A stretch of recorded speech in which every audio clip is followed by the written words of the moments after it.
சலாம் கொடுத்து விட்டால் எழுந்து சென்று விடாமல் தொழுத இடத்தில் உட்கார்ந்து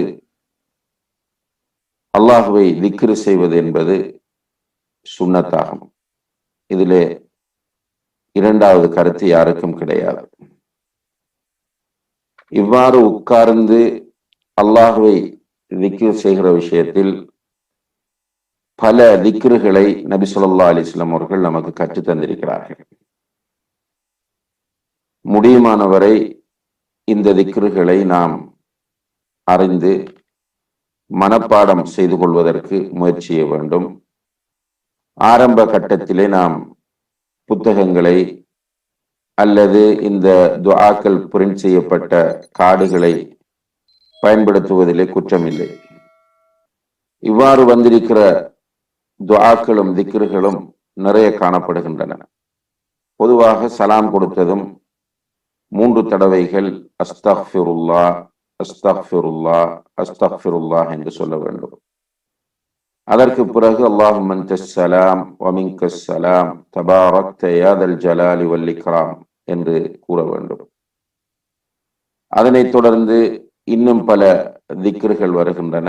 அவற்றை நீங்கள் ஹிஸ்னுல் முஸ்லிம் என்ற புத்தகத்திலோ அல்லது ஏனைய சஹீஹான துஆக்கள் பதிவு செய்யப்பட்டிருக்கிற புத்தகங்களிலோ பார்த்து அறிந்து கொள்ளலாம்.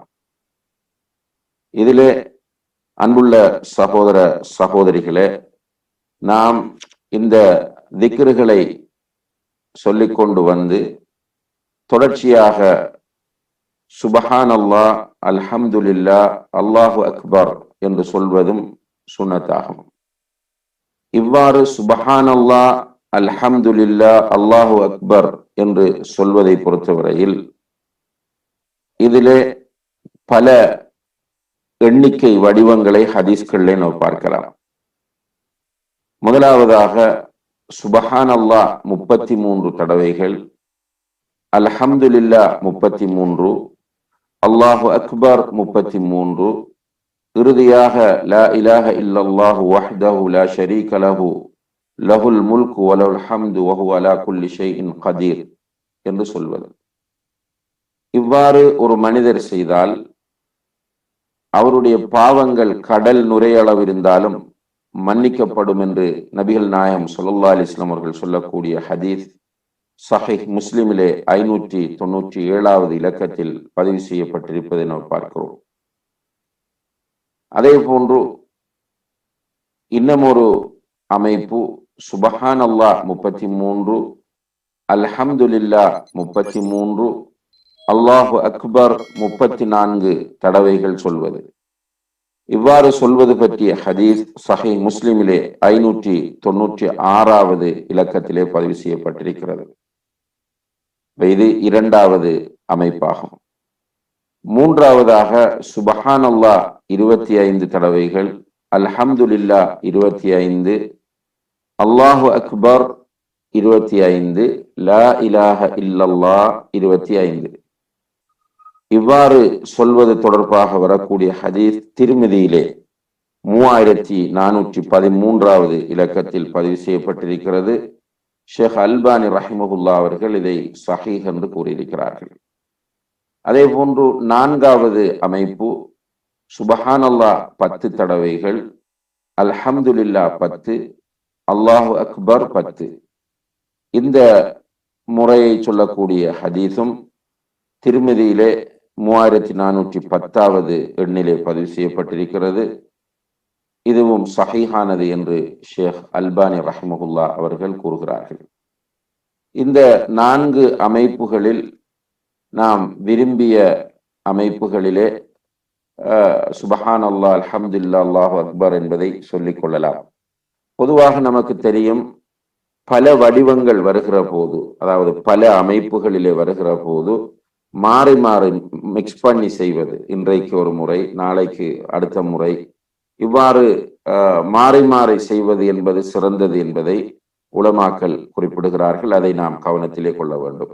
எனவே ஒரு நாளைக்கு சுபஹானல்லாஹ் 33, அல்ஹம்துலில்லாஹ் 33, அல்லாஹு அக்பர் 33, லா இலாஹ இல்லல்லாஹு வஹ்தஹு லா ஷரீக லஹு என்பதை இறுதியாக சொல்லி முடிப்பது. இன்னும் ஒரு நாளைக்கு சுபஹான் அல்லாஹ் 10, அல்ஹம்துலில்லாஹ் 10, அல்லாஹு அக்பர் 10 என்று மாறி மாறி இவ்வாறு சொல்லப்பட்ட இந்த 4 அமைப்புகளிலே நாம் செய்து கொள்வது சிறந்தது. ஒருவர் ஒரே அமைப்பை தொடர்ந்து பின்பற்றினால் கூட அது குற்றமாகாது என்பதையும் நாம் கவனத்தில் கொள்ள வேண்டும். இந்த சுபஹான் அல்லாஹ், அல்ஹம்துலில்லாஹ், அல்லாஹு அக்பர் சொல்வதை பொறுத்தவரையில் அன்புள்ள சகோதர சகோதரிகளே, ஒவ்வொன்றாக தனித்தனியாக சொல்வது என்பதுதான் பிரபல்யமாக அறியப்பட்டிருக்கிற முறையாகும். அதாவது சுபஹான் அல்லாவை 33 தடவைகள் சொல்லி முடித்துவிட்டு, அல்ஹம்துலில்லாஹ் என்பதை 33 தடவைகள் சொல்லி முடித்துவிட்டு, அல்லாஹு அக்பர் என்பதை 33 தடவைகள் சொல்லி முடித்து, லா இலாஹ இல்லல்லாஹ் என்று சொல்வது அல்லது அல்லாஹு அக்பர் என்பதை 34 தடவைகள் சொல்வது, இவ்வாறு தனித்தனியாக சொல்வதுதான் பிரபல்யமாக நடைமுறையில் இருப்பதும் அறியப்பட்டிருப்பதும் ஆகும். இருந்தாலும் கூட ஷேக் பின் பாஸ் ரஹ்மத்துல்லாஹ் போன்றவர்கள் சொல்கிறார்கள், ஒருவர் சுபஹான் அல்லாஹ், அல்ஹம்துலில்லாஹ், அல்லாஹு அக்பர் என்று சொல்வது, இவ்வாறு 33 தடவைகள் சொன்னால் அவருக்கு ஒவ்வொன்றிலும் 33 வந்துவிடும் என்பதை கூறுகிறார்கள். அதுவும் அனுமதிக்கப்பட்டது என்பதை நாம் புரிந்து கொள்ளலாம். இந்த எண்ணிக்கைகளை எண்ணும் போது இந்த தஸ்பீஹ் மணிகளால் எண்ணுவதை அல்லது கற்களால் எண்ணுவதை விட விரல்களால் எண்ணுவதே மிகவும் வலியுறுத்தப்பட்டிருக்கிறது என்பதை நாம் புரிந்து கொள்ள வேண்டும். முஸ்னத் அஹ்மதிலே 27,089வது இலக்கத்திலும், திருமதியிலே 3486வது இலக்கத்திலும் பதிவு செய்யப்பட்ட ஒரு ஹசன் என்ற தரத்தை உடைய ஹதீஸிலே நபி ஸல்லல்லாஹு அலைஹி வஸல்லம் அவர்கள் தன்னுடைய மனைவிமாரை பார்த்து சொல்கிறார்கள், நீங்கள் தொழுது முடித்ததும் தஸ்பீஹ் செய்யுங்கள், அதை உங்களுடைய விரல்களால் அல்லது விரல் நுனிகளால் நீங்கள் செய்யுங்கள், அந்த எண்ணுவதை விரல் நுனிகளால் ஆக்கிக் கொள்ளுங்கள். ஏனென்றால் நாளை மறுமையிலே அவை விசாரணைக்கு உட்படுத்தப்படும், அவை பேச வைக்கப்படும் என்று சொன்னார்கள். இந்த விஷயத்தை அதிகமான உலமாக்கள் நமக்கு வலியுறுத்தி இருப்பதை நாம் கவனத்திலே கொள்ள வேண்டும். எனவே விரல்களால் எண்ணுவதுதான் மிகவும் பொருத்தமானதும் சுண்ணாவும் என்பதை நாம் புரிந்து கொள்ள வேண்டும். எனவே இந்த மணிகளை தவிர்த்துக் கொள்வதற்கு நாம் முயற்சி செய்ய வேண்டும். இவ்வாறு எண்ணுகிற போது வலது கையை முற்படுத்துவதும் சுன்னத்தாகும். பொதுவாக ரசூலுல்லாஹி அலைஹி வஸல்லம் அவர்களுக்கு நல்ல விஷயங்கள் அனைத்திலும் வலதை முற்படுத்துவதே விருப்பத்திற்குரியதாக இருந்தது என்பதை ஹதீஸ்களில் நாம் பார்க்கிறோம். அதே போல தஸ்பீஹ் செய்வதையும் ரசூல் ஸல்லல்லாஹு அலைஹி வஸல்லம் அவர்கள் தனது வலது கையால் செய்திருக்கிறார்கள் என்பதையும் அபூ தாவூத் போன்ற ஹதீஸ் நூல்களிலே நாம் பார்க்க முடிகிறது. எனவே வலது கை விரல்களால் செய்வது.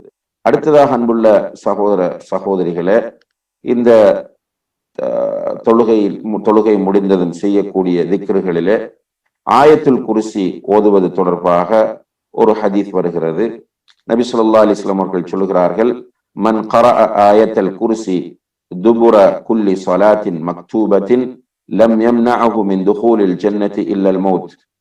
ஒருவர் ஃபர்தான தொழுகைகளுக்கு பிறகு ஆயத்துல் குர்சியை ஓதி வந்தால் அவர் சுவர்க்கம் செல்வதற்கு தடையாக இருப்பது மரணம்தான் என்று நபி ஸல்லல்லாஹு அலைஹி வஸல்லம் அவர்கள் சொல்கிறார்கள். இந்த செய்தி இமாம் நசாயி ரஹ்மத்துல்லாஹி அவர்கள் தன்னுடைய சுனனுல் குப்ராவிலே 9928வது இலக்கத்திலே பதிவு செய்திருக்கிறார்கள். இதை இமாம் முந்திரி ரஹ்மத்துல்லாஹி அவர்கள் தன்னுடைய அத்தர்கீப் வத்தர்ஹீப் என்ற புத்தகத்திலே 2373வது இலக்கத்தில் சஹீஹ் என்று கூறுகிறார்கள். அதே போல இமாம் இப்னு அப்துல் ஹாதி ரஹிமஹுல்லா அவர்களும் அல் முஹர்ரர் என்ற தன்னுடைய புத்தகத்தில் இதை சஹீஹ் என்று கூறுகிறார்கள்.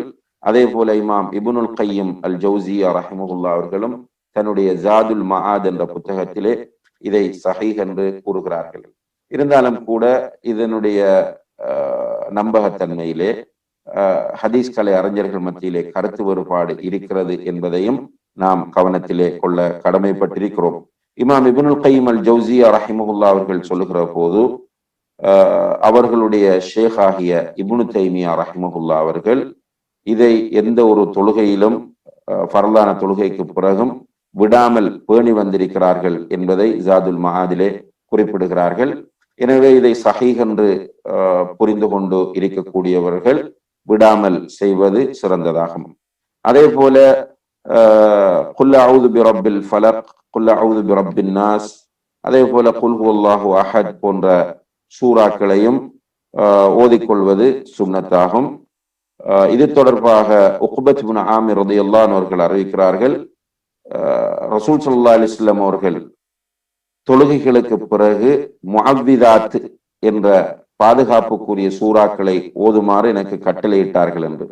இந்த ஹதீஸ் அபூதாவுதிலே 1525 இலக்கத்திலே பதிவு செய்யப்பட்டிருக்கிறது. ஷேக் அல்பானி ரஹ்மஹுல்லாஹ் அவர்கள் இதனுடைய அறிவிப்பாளர் வரிசை நம்பகமானது என்று சொல்கிறார்கள். இமாம் இப்னு ஹஜர் ரஹ்மஹுல்லாஹ் அவர்கள் முஅவ்விதாத், பொதுவாக முஅவ்விதத்தைன் என்று சொன்னால் குல் அஊது பிரப்பில் ஃபலக், குல் அஊது பிரப்பின் நாஸை குறிக்கும். முஅவ்விதத்தைன் என்றால் இரண்டு பாதுகாப்புக்குரியது என்பது அர்த்தமாகும். முஅவ்விதாத் என்று வருகிற போது பன்மை, அதாவது பல என்று வருகிறது. எனவே இப்னு ஹஜர் அல் அஸ்கலானி ரஹ்மஹுல்லாஹ் அவர்கள் சொல்கிறார்கள், இந்த முஅவ்விதாத் என்பது குல் ஹுவல்லாஹு அஹதையும் சேர்த்து குறிக்கும் என்று. எனவே ஃபர்லான தொழுகைகளுக்கு பிறகு ஆயத்துல் குர்சி, குல் ஹுவல்லாஹு அஹத், குல் அஊது பிரப்பில் ஃபலக், குல் அஊது பிரப்பின் நாஸ் போன்றவற்றை ஓதிக்கொள்வது சுன்னத்தாகும் என்பதை நாம் கவனத்திலே கொள்ள வேண்டும்.